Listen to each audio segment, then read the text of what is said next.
Assalamualaikum warahmatullahi wabarakatuh. Perkenalkan, saya Yesi Kurniati, SPD GR, calon guru penggerak Angkatan 11 Kota Bukit Tinggi dari SMA Negeri 5 Bukit Tinggi, Provinsi Sumatera Barat. Pada kesempatan kali ini, saya akan membahas mengenai kesimpulan dan refleksi pemikiran Ki Hajar Dewantara Modul 1.1 Koneksi antar materi. Pendidikan dan pengajaran tidaklah sama. Pengajaran adalah bagian dari pendidikan. Pengajaran merupakan proses pendidikan dalam memberi ilmu kecakapan hidup anak secara lahir dan batin. Pendidikan menuntun segala kekuatan kodrat yang dimiliki anak agar ia mampu mencapai keselamatan dan kebahagiaan yang setinggi-tingginya, baik sebagai seorang manusia maupun sebagai anggota masyarakat.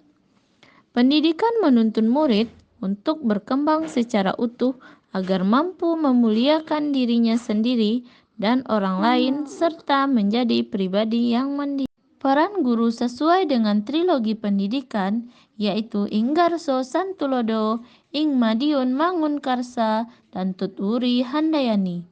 Guru harus menghamba kepada murid, artinya guru harus menyajikan pembelajaran yang berpusat pada murid. Bermain sambil belajar, sehingga terwujud pembelajaran yang aktif, kreatif, dan menyenangkan. Pendidikan harus membawa perubahan budi pekerti, yaitu adanya perpaduan antara olah cipta, olah rasa, olah karsa, dan olahraga.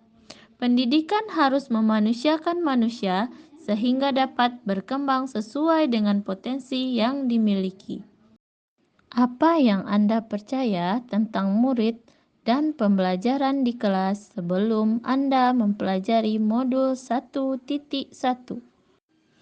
Sebelum mempelajari modul 1.1 tentang pemikiran KHD, pembelajaran yang saya lakukan yaitu konseli sebagai objek konseling dan konselor sebagai pusat konseling atau teacher center.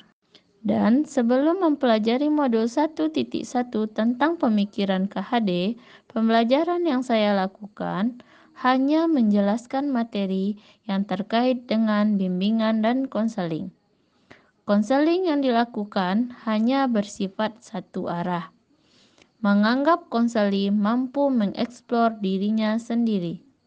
Selanjutnya, konselor tidak memberikan kesempatan kepada konseli untuk memecahkan masalah sendiri. Konselor tidak mengarahkan konseli untuk mandiri. Apa yang berubah dari pemikiran atau perilaku saya setelah mempelajari modul ini? Setelah saya mempelajari modul 1.1, saya menyadari bahwa apa yang saya pikirkan dan lakukan selama ini tidak tepat.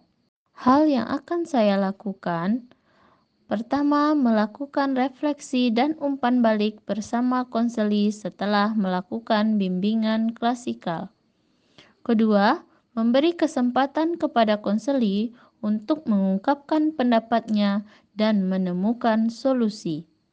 Ketiga, melakukan bimbingan dan konseling dua arah. Keempat, menuntun dan membantu konseli untuk mengeksplor dirinya. Kelima, menuntun konseli untuk mandiri dan bertanggung jawab. Hal yang akan segera saya lakukan agar kelas saya mencerminkan pemikiran Ki Hajar Dewantara adalah: pertama, lebih dekat dengan konseli dengan mengenal karakter dan latar belakangnya. Kedua, menjalin komunikasi yang baik agar konseli merasa nyaman. Ketiga, meningkatkan layanan dengan mengedepankan etika bimbingan dan konseling. Keempat, pemberian layanan tidak lagi menuntut tetapi menuntun. Kelima, merancang pemberian layanan interaktif dan menyenangkan. Keenam, menanamkan budi pekerti. Sekian pemaparan dari saya. Terima kasih. Semoga terinspirasi.